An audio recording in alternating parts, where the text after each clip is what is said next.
Hi guys, we're gonna read a book. I am blue the paper. What is the book? The Secret Garden. The book name is Secret Garden. Okay, come on.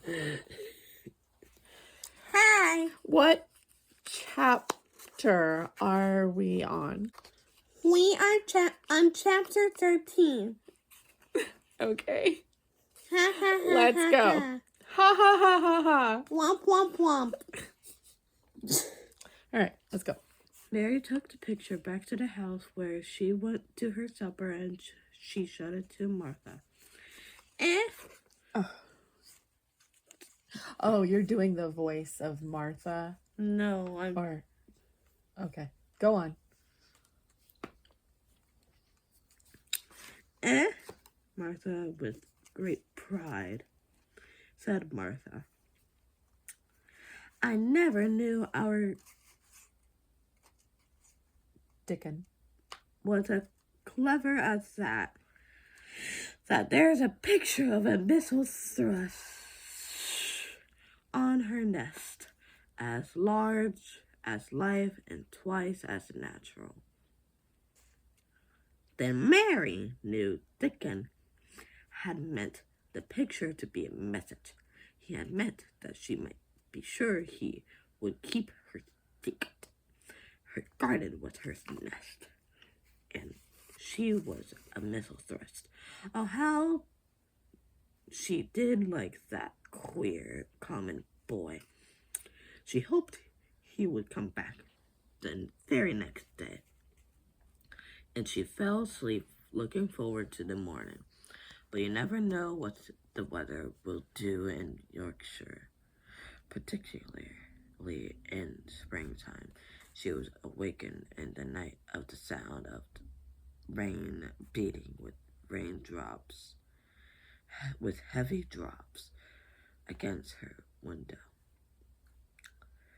It was pouring down in torrents, and the wind was wuthering around the corners and in the chimneys of heavy old house. Mary sat up in bed and felt miserable and angry. The rain is as contrary as I ever was.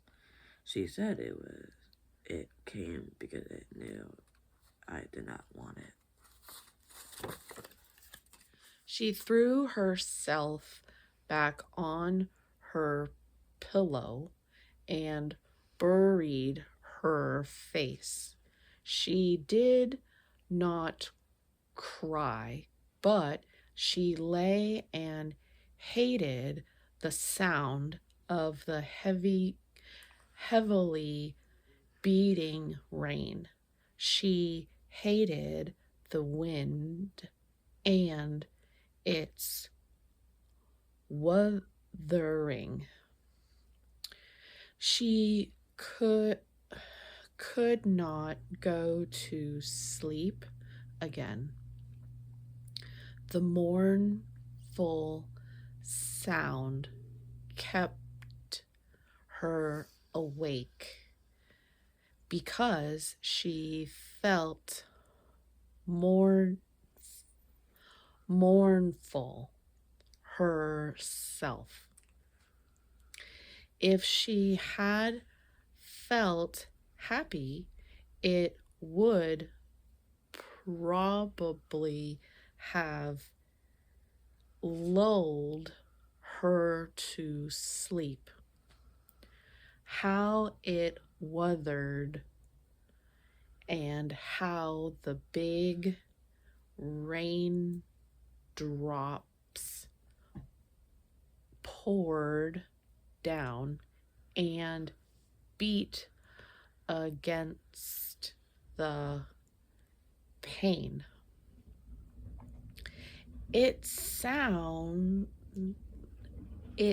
sounds just like a person lost on the moor and wandering on and on. crying, she said. She had been lying awake, turning from side to side for about an hour when suddenly something made her sit up in bed and turn her head toward the door, listening. She listened and she listened.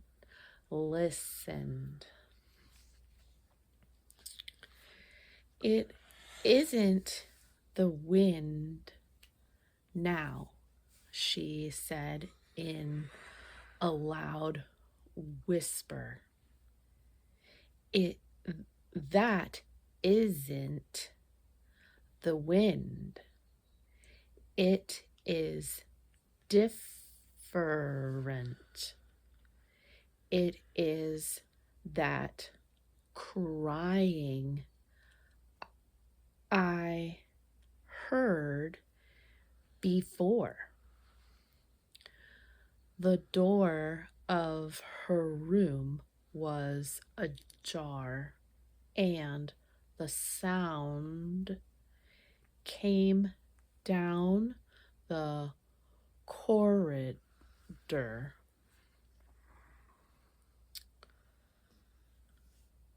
A far off, faint sound of fretful crying. She listened for a few minutes, and each minute she became more and more sure. She felt as if she must find out what it was. It seemed even stranger than the secret garden and the buried key. Perhaps the fact that she was in a rebellious mood made her bold. She put her foot out of bed and stood on the floor. I am going to find out what it is, she said. Everybody is in bed, and I don't care about Mrs. Medlock. I don't care. There was a candle by her bedside, and she took it up and went softly out of the room. The corridor looked very long and dark, but she was too excited to mind that. She thought she remembered the corners she must turn to find the short corridor with the door covered with tapestry, the one Mrs. Medlock had come through the day she lost herself. The sound had come up that passage. Your turn. A dim light, almost feeling her way. Her heart beating so loud that she fancied she could hear it. Oh, fancied. Fancied. The far off, faint crying went on and led her. Sometimes it stopped for a moment or so, and then began again. Was this the right corner to turn? She stopped and thought. Yes, it was. Down this passage, and then to the left, and then up 2 broad steps, and then to the right again. Yes, there was the tapestry Oh, door. tapestry. Tapestry. Door. She pushed it open very gently and closed it behind her. Do you know what a tapestry is? No. I think it's where's your phone? Just explain it. I think it's a drapery, Okay. or it's cloth. Okay. And she stood in the corridor and could hear the crying quite plainly. Though it was not loud, it was on the other side of the wall at her left, and a few yards farther on there was a door. She could see a glimmer of light coming from beneath it. Someone was crying in that room, and it was quite a young someone. So she walked to the door and pushed it open, and there she was standing in the room. It was a big room with ancient, handsome furniture in it. There was a low fire glowing faintly on the hearth in the night light, burning by the side of a carved 4-posted bed, hung with brocade, and on the bed was lying a boy. Hung with what? Brocade. We'd have to look that up. And on the bed was lying a boy, crying fretfully. Mary wondered if she was in a real place, or if she had fallen asleep again and was dreaming without knowing it. The boy had a sharp, delicate face, the color of ivory, and he seemed to have eyes too big for it. He had also a lot of hair which tumbled over his forehead in heavy locks, and made his thin face seem smaller. He looked like a boy who had been ill, but he was crying more as if he was tired, and cross than as if he were in pain. Mary stood near the door with her candle in her hand,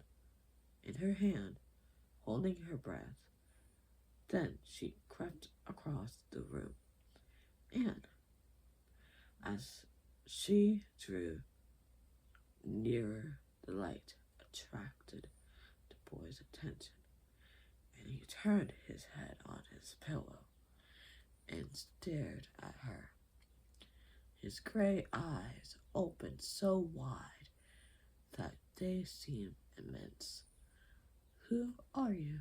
he said at last in a half-frightened whisper.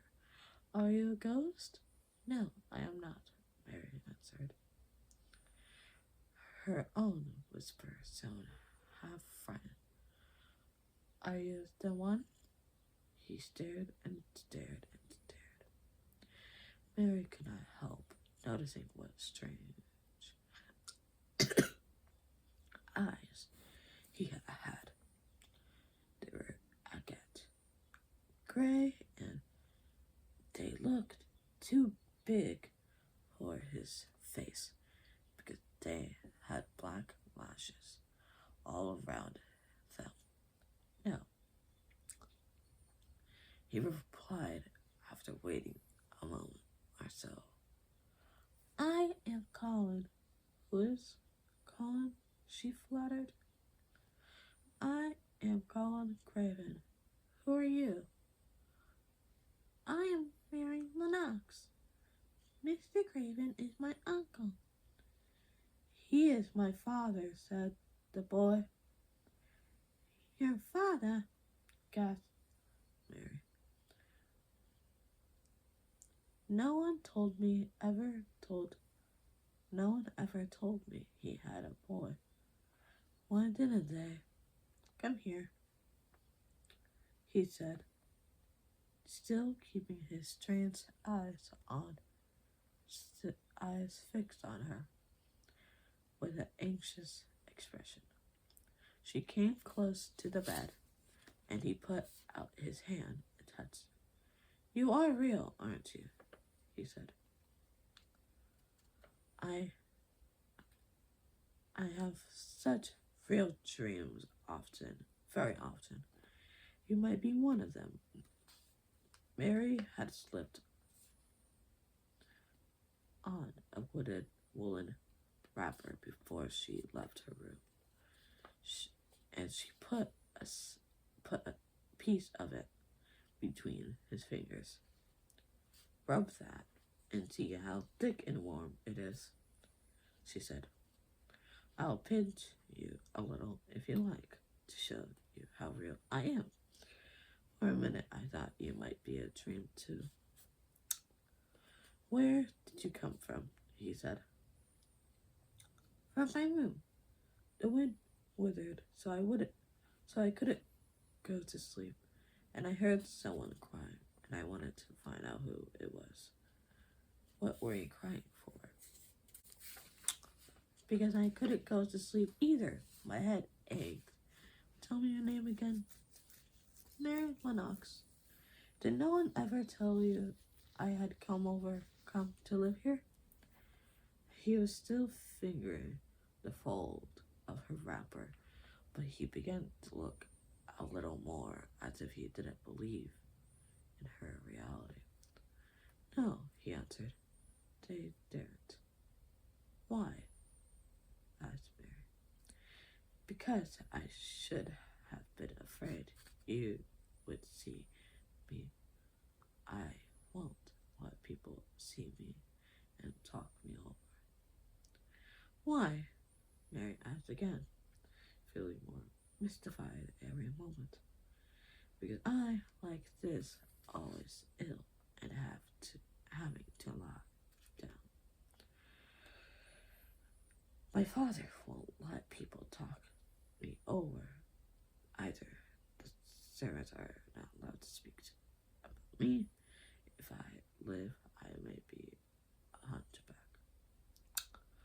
But I shan't live. My father hates to think I may be like him." "Oh, what a queer house this is," Mary said. "What a queer house. Everything is kind of a secret. Rooms are locked up, and gardens are locked up. And have you been locked up?" "No, I stay in this room because I don't want to be moved out of it. It tires me too much. Does your father come and see you? Mary ventured. Sometimes, generally when I am asleep.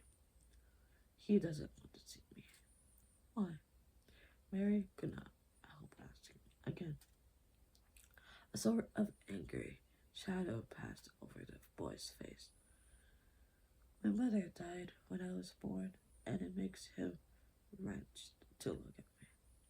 He thinks I don't know, but I heard people talking. He almost hates me. He hates the garden because she died, said Mary, half speaking to herself. What garden? The boy asked.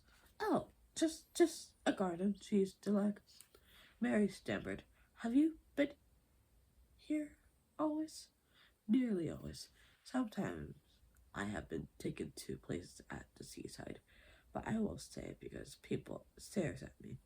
I used to wear an iron dam to keep my back straight, but a grand doctor came from London to see me and said it was stupid.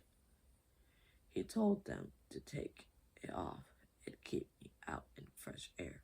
I hate fresh air, and I don't want to go out. I didn't when first I came here, said Mary. Why do you keep looking at me like that?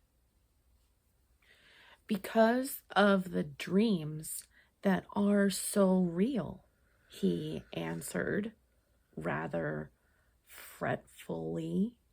Sometimes when I open my eyes, I don't believe I'm awake. We're both awake, said Mary. She glanced around the room with its high ceiling and shadowy corners and dim firelight. It looks quite like a dream, and it's the middle of the night, and everybody in the house is asleep. Everybody but us. We are wide awake. I don't want it to be a dream, the boy said restlessly. Mary thought of something all at once. If you don't like people to see you, she began, do you want me to go away? He still held the fold of her wrapper, and he gave it a little pull. No, he said. I should be sure you were a dream if you went. If you are real, sit down on that big footstool and talk. I want to hear about you. Mary put down her candle on the table near the bed and sat down on the cushioned stool. She did not want to go away at all. She wanted to stay in the mysterious hidden away room and talk to the mysterious boy. What do you want me to tell you? She said. He wanted to know how long she had been at Miss Misselthwaite.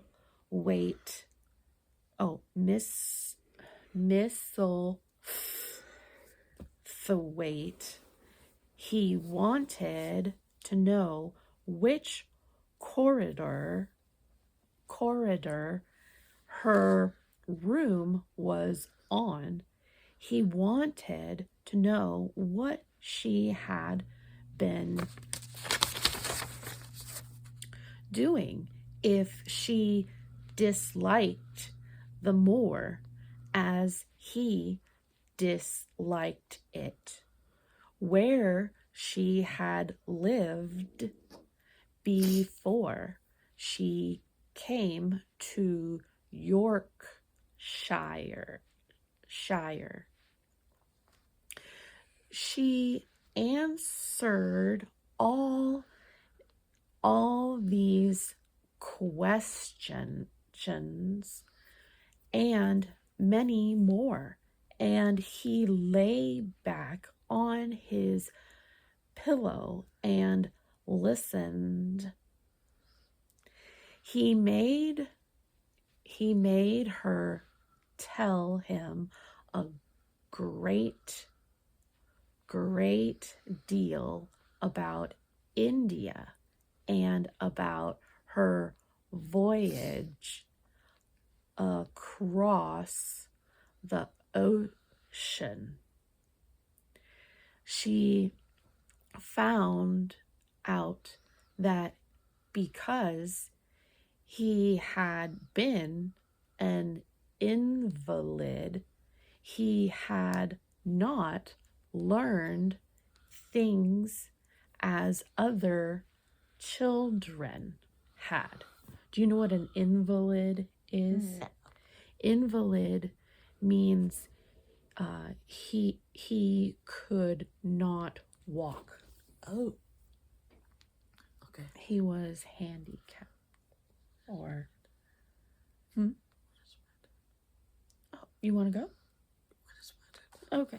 One of his nurses had taught him to read when he was quite little, and he was always reading and looking at pictures in splendid books.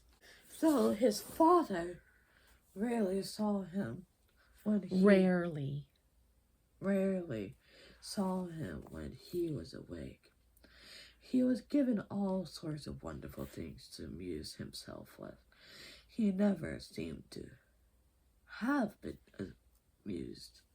However, he could have anything he had for, and was never made to do anything he did not like to do. Everyone is obligated to do what pleases me, he said. Indifferently, it makes me ill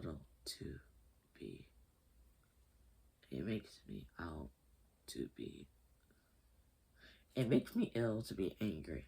No one believes I shall live to grow up, he said, as if he was so accustomed to the idea that it had ceased to matter to him at all.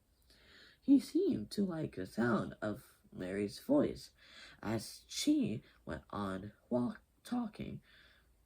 He listened in a drowsy, interested way. Once or twice she wondered as if he were gradually falling into a doze, but at last, he asked a question which opened up a new subject. How old are you? He said. I am 10, answered Mary, forgetting herself for the moment. And so are you. How do you know that? He demanded in a surprised voice. Because you were born. When you were born, the garden door was locked, and the key was buried, and it has been locked for 10 years. Colin half sat up, turning toward her, leaning on his elbows. What garden door was locked? Who did it? Where was the key buried? He exclaimed as as if he were suddenly very interested. It was the garden Mr. Craven hates, said Mary nervously. He locked the door. No one knew where he buried the key. What sort of garden is it? Tom persisted eagerly.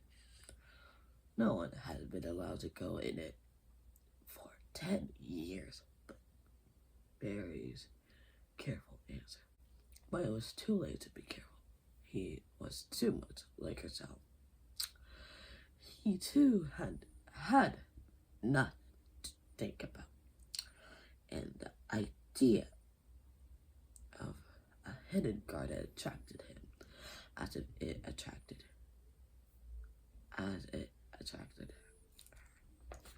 Two had.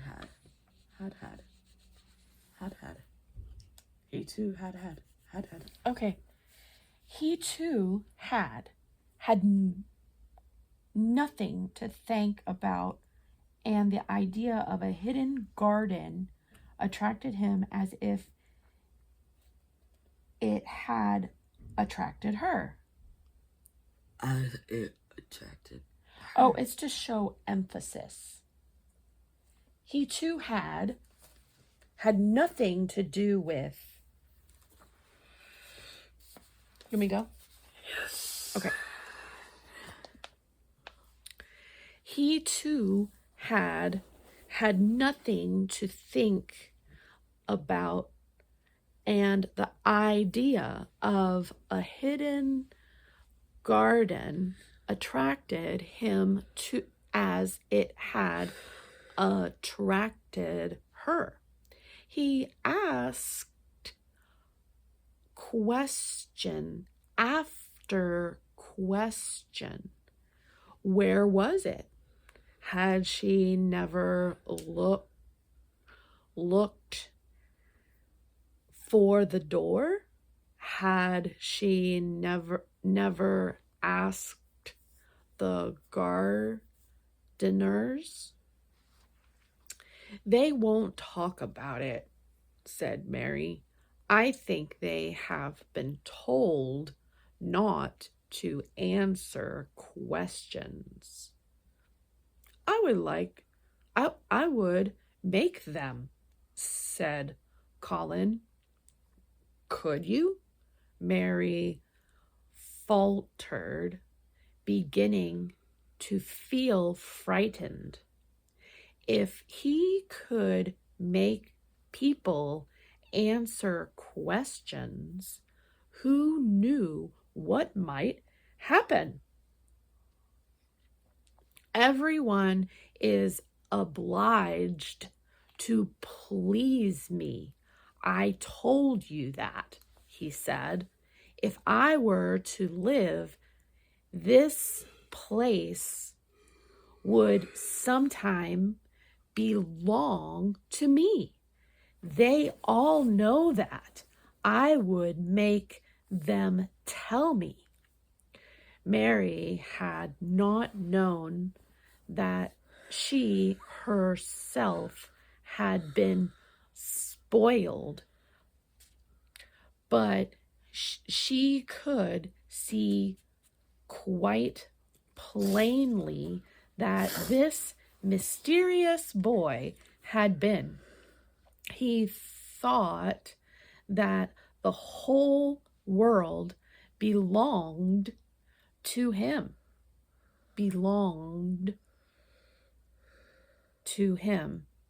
How peculiar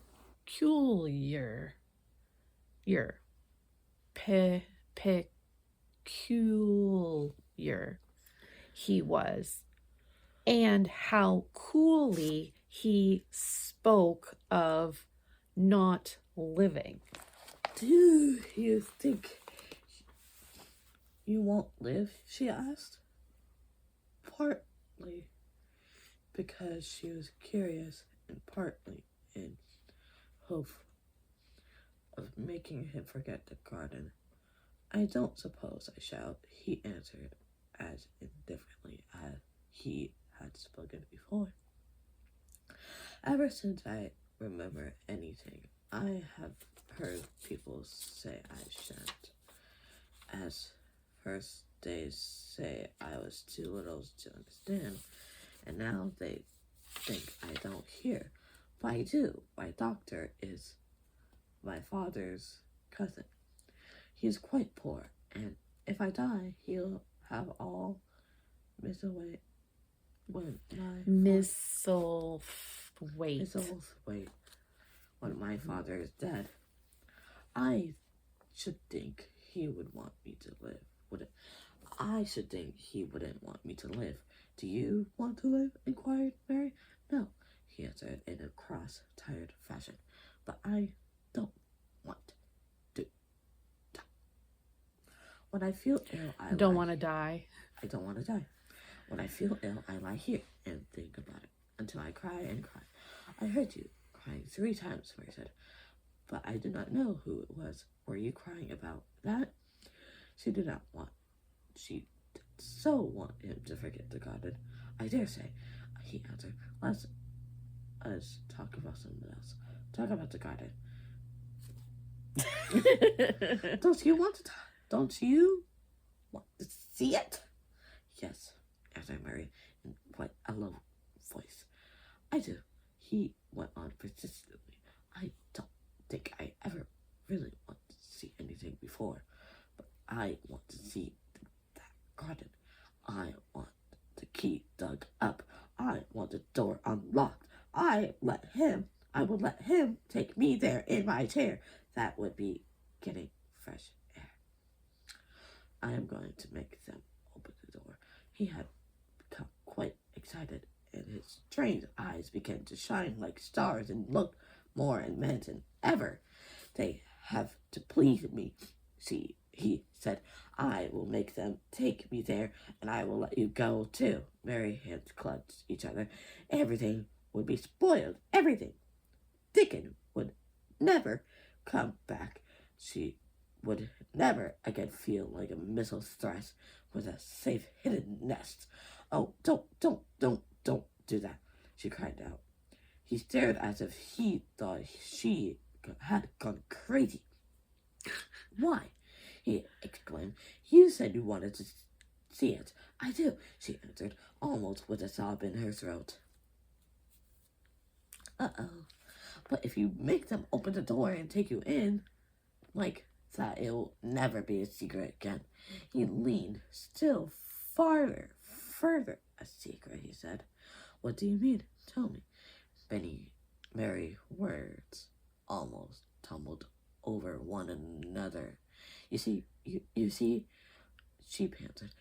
If no one knows but ourselves, if there was a door hidden somewhere under the ivy, if there was, and we couldn't find it, and if we could slip through it, it together and shut it behind us, and no one knew anyone was inside, and we called it our garden and pretended that we were missile thrusters, and it was our nest, and if we played there almost every day and dug and planted seeds and made it all come alive.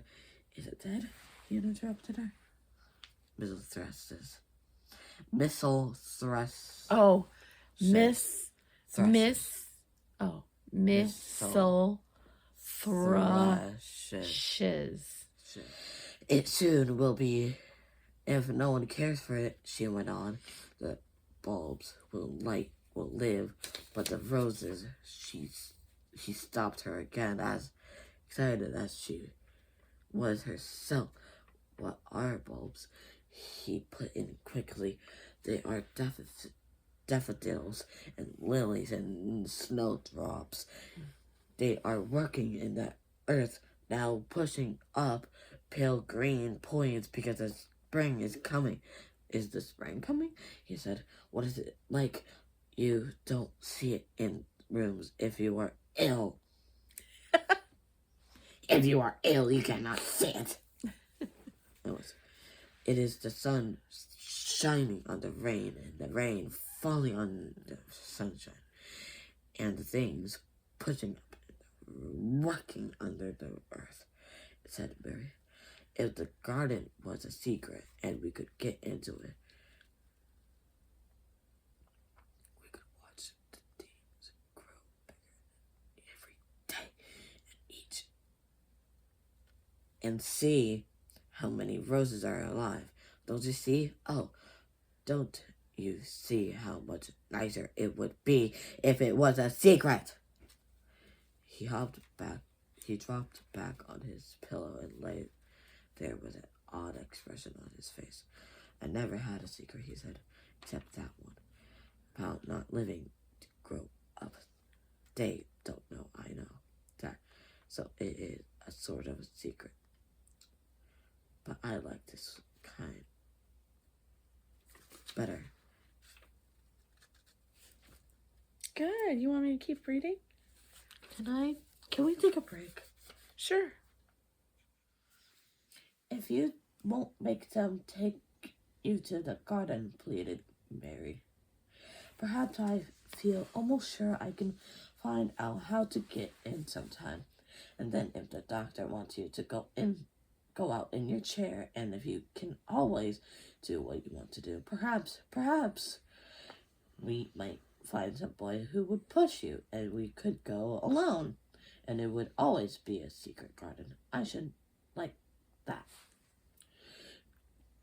he said very slowly, his eyes looking dreamy. I should like that. I should not mind fresh air in a secret garden. Mary began to recover and feel safer because the idea of keeping a secret seemed to please him. She felt almost sure that if she kept on talking and couldn't make him see the garden in his mind as she had seen it, he would like it so much that he could not bear to think that everybody might tramp into it when they chose. I'll tell you what I think it would be like if we could go into it, she said. It has been shut up so long. Things have grown into a tangle, perhaps. He lay quite still and listened while she went on, talking about the roses which might have clambered from tree to tree and hung down, about the many birds which might have built their nests there because it was so safe. So what? So safe. Safe. Okay. And then she told them about the robin and Ben Weatherstaff, and there was so much to tell about Robin. It was so easy and safe to talk about it that she ceased to be afraid. Ceased. Seized. Okay, it's ceased. Ceased. Ceased. Ceased to be afraid. The robin pleased him so much that he smiled until he looked almost beautiful. And at first, Mary had thought that he was even plainer than herself. Do you know what that means? Like, fair-skinned, like plainer, like never seen the sunlight, like her. Like, Similar. Neglected. Yes. Similar to her. No, not neglected, but just not out and about. Yeah. Not outgoing. Not out in the garden. Yeah. Then herself, with his big eyes and heavy locks of hair. I did not know birds could be like that, he said. But if you stay in a room, you never see things. What a lot of things you know. I feel as if you've been inside that garden. She did not know what to say, so she did not say anything. He evidently did not expect an answer, and that In the next moment, he gave a surprise. He gave her a surprise. I am going to let you look at something, he said. Do you see that rose-colored silk curtain hanging on the wall over the mantelpiece? Mary had not noticed it before, but she looked up and saw it. It was a curtain of soft silk hanging over what seemed to be some picture. Yes, she answered. There is a cord hanging from it, said Colin. Go and pull it. Mary got up and, much mystified, and found the cord. When she pulled it, the silk curtain ran back on rings, and when it ran back, it uncovered a picture. It was the picture of a girl with a laughing face. She had bright hair tied up with a blue ribbon, and her lovely eyes were exactly like Colin's unhappy ones, gray and looking twice as big as they really were because of the black lashes all around them. She is my mother, said Colin complainingly. I don't see why she died. Sometimes I hate her for doing it. How queer, said Mary. If she had lived, I believe I should not have been ill always. He grumbled. I dare say I should have lived too, and my father would not have hated to look at me. I should have had it draw the curtain again. Mary did as she was told and returned to her footstool. She is much prettier than you, she said, but her eyes are just like yours. At least they are the same shape and color. Why is the curtain drawn over her? He moved uncomfortably. I made them do it. Oh, he moved Uncomfortably. uncomfortably. Yeah. I made them do it, he said. Sometimes I don't like to see her looking at me. She smiles too much, and I am ill and miserable. Besides, she is mine, and I don't want everyone to see her. There were a few moments of silence, then Mary spoke. What did Miss Medlock do if she found out that I have been here? Wait, a few moments of science or silence? Few moments. Hey. You're doing an excellent There job were a few reading. moments of silence. Silence. I want to make sure I hear you correctly. Okay. Can you please be patient Okay. with me? Yes. Okay. What would Mrs. Medlock do if she found out that I have been here? She inquired. She would do as I told her to do, he answered, and I should tell her that I want you to come here and talk to me every day. I am glad you came, so am I. Mary, I will come as often as I can, but she hesitated. I shall have to look every day for the corner door. Yes, you must, said Colin, and you can tell me about it afterward. He lay thinking a few minutes, as he had done it before. And then he spoke again. I think you shall be a secret too, he said again. He said, I will not tell them until they find out. I will always send the nurse out of the room and say that I want to be by myself. Do you know Martha? Yes, I know her very well, said Mary. She waits on me. He nodded his head toward the outer corridor. She is the one who is asleep in the other room. The nurse went away yesterday to stay all night with her sister, and she always makes Martha attend to me when she wants to go out. Martha shall tell you when to come here.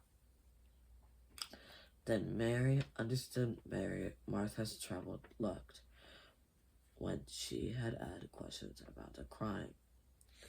Martha knew about you all that time. She said, yes, she often attends to me. The nurse likes to get away from me, and then Martha comes. I have been here a long time, said Mary. Shall I go away now? Your eyes look sleepy.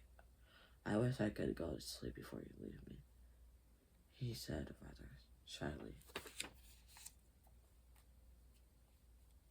Yep, there are the photos of the characters from the movie, The Secret Garden. Okay. And just to help your imaginations along. Okay, go on. Or you want to read? You can read the photos. No. So that was Mary. No. It's not. If anything, I have a show. That's okay. So here. And the beautiful and mysterious secret garden.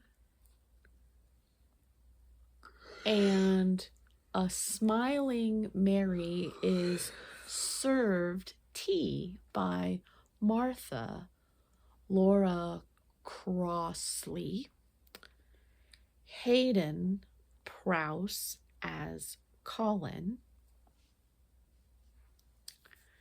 and then let's see, John Lynch as Mary's guardian, Mr. Craven, Maggie Smith as Mrs. Medlock, and the housekeeper at Misselthwaite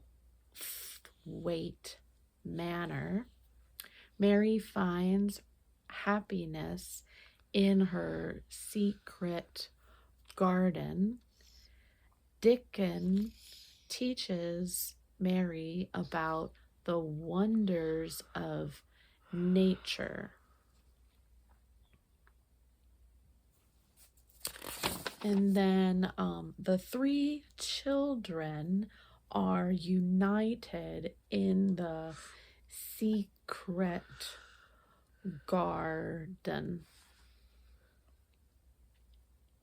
Okay, go on. You have a little bit more to read, and then we're done with this chapter. Yep. Or do you want me to read it? No, you read it. I'm good. Shut your eyes, said Mary, drawing her footstool closer. And I will do what my Aya used to do in India. I will pat your hand and stroke it and sing something quite low. I should like that, perhaps, he said drowsily. Somehow she was sorry for him and did not want him to lie awake, so she leaned against the bed and began to stroke and pat his head and sing a very low little chanting song in Hindustani. That is nice, he said more drowsily still, and she went on chanting and stroking. But when she looked at him again, his black lashes were lying close against his cheeks, for his eyes were shut, and he was fast asleep. So she got up softly and took her candle and crept away without making a sound. That was a nice chapter. 14. Okay, good.